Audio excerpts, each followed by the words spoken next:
Als der Prediger Jim Jones 1955 den People's Temple gründete, ahnte niemand, wie grauenvoll dies enden würde. Diese progressive Glaubensbewegung aus San Francisco gewann stetig an Beliebtheit und wurde von prominenten Lokalpolitikern unterstützt. Als 1977 jedoch Berichte über Missbrauch und Gehirnwäsche aufkamen, zog Jones mit mehreren hundert Anhängern nach Guyana und gründete dort die Kommune Jamestown.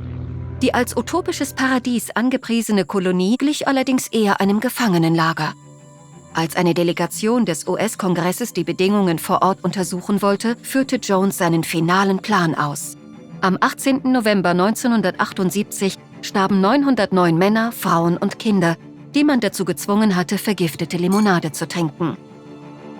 Diese verstörende Tat brannte sich in die amerikanische Umgangssprache ein. Engstirniges, sektenhaftes Denken wird als Kool-Aid-Trinken bezeichnet. Heute gibt es weltweit tausende Sekten oder auch Kulte. Zwei Dinge sollte man jedoch wissen. Nicht alle davon sind religiöse Bewegungen. Sie können auch politisch, therapeutisch, auf Selbstverbesserung oder anderes ausgerichtet sein. Andererseits sind auch nicht alle neuen Religionen gleich Sekten. Was genau definiert also unser modernes Verständnis von Sekten? Und warum schließen sich Menschen ihnen an? Grob gesagt sind es Gruppen oder Bewegungen, die sich einer meist extremen Ideologie verschrieben haben und die in der Regel von einem charismatischen Führer geleitet werden. Nur wenige Sekten so tödlich enden wie der People's Temple oder Heaven's Gate, die 1997 39 Menschen zum Massenselbstmord verleitete, teilen die meisten ein paar grundlegende Merkmale.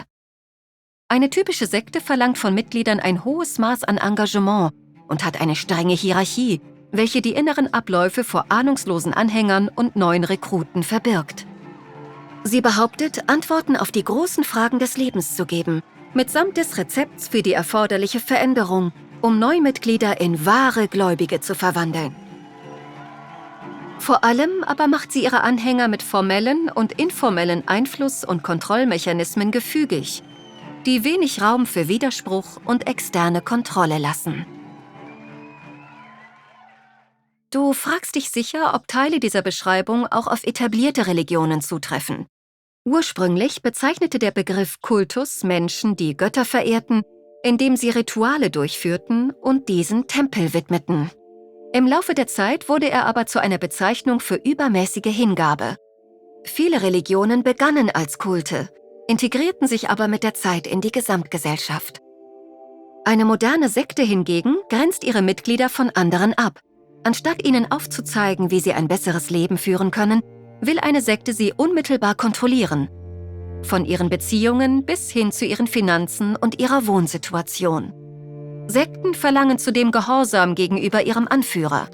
Meist sehr überzeugungskräftigen Menschen mit autoritären und narzisstischen Zügen, die nach Geld, Sex, Macht oder allem davon streben.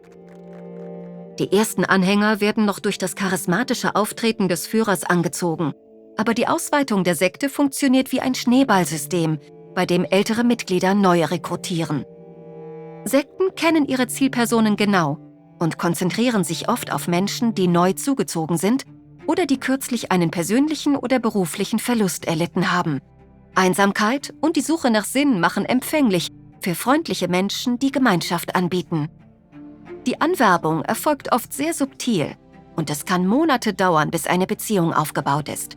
Mehr als 2/3 aller Sektenmitglieder werden von Freunden, Familienmitgliedern oder Kollegen angeworben, deren Einladungen man nicht so leicht ablehnen kann. Einmal Mitglied, wird man auf vielfältige Weise indoktriniert, etwa über die natürliche Neigung, bestimmte Verhaltensweisen zu imitieren oder Befehle zu befolgen. Auch intensivere Methoden wie Zwangsüberredung aufgrund von Schuldgefühlen, Scham oder Angst kommen zum Einsatz. In vielen Fällen fügen sich die Mitglieder bereitwillig, weil sie dazugehören und die verheißenen Belohnungen erhalten wollen. Das Sektenumfeld hemmt zudem kritisches Denken und macht es schwer, Zweifel zu äußern, wenn alle um einen herum absoluten Gehorsam vorleben. Die daraus resultierende kognitive Dissonanz, also der innere Konflikt, hält einen gefangen, da es jeder Kompromiss schmerzhafter macht, sich einzugestehen, dass man betrogen wurde. Und obwohl die meisten Sekten ihre Mitglieder nicht in den Tod führen, können sie dennoch Schaden anrichten. Durch die Einschränkung von Gedanken-, Rede- und Vereinigungsfreiheit hemmen Sekten die psychologische und emotionale Entwicklung ihrer Mitglieder, was besonders bei Kindern problematisch ist, da ihnen normale Entwicklungsprozesse verwehrt werden. Dennoch finden viele Anhänger letztendlich einen Ausweg. Sei es durch eigene Erkenntnis, Hilfe von Nahestehenden oder aufgrund von externem Druck oder Skandalen. Viele Sekten sind schwer zu erkennen und oft sind deren Glaubensvorstellungen, so seltsam sie auch sein mögen, durch die Religionsfreiheit geschützt. Beinhalten ihre Praktiken jedoch Belästigung, Drohungen, illegale Aktivitäten oder Missbrauch, kann die Justiz einschreiten. An etwas zu glauben sollte nicht auf Kosten von Familie und Freunden gehen.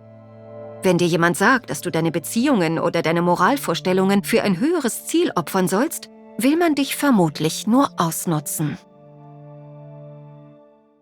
Schärfe mit diesem Video deinen Verstand und verbessere deine Entscheidungsfähigkeit. Und abonniere unseren Kanal.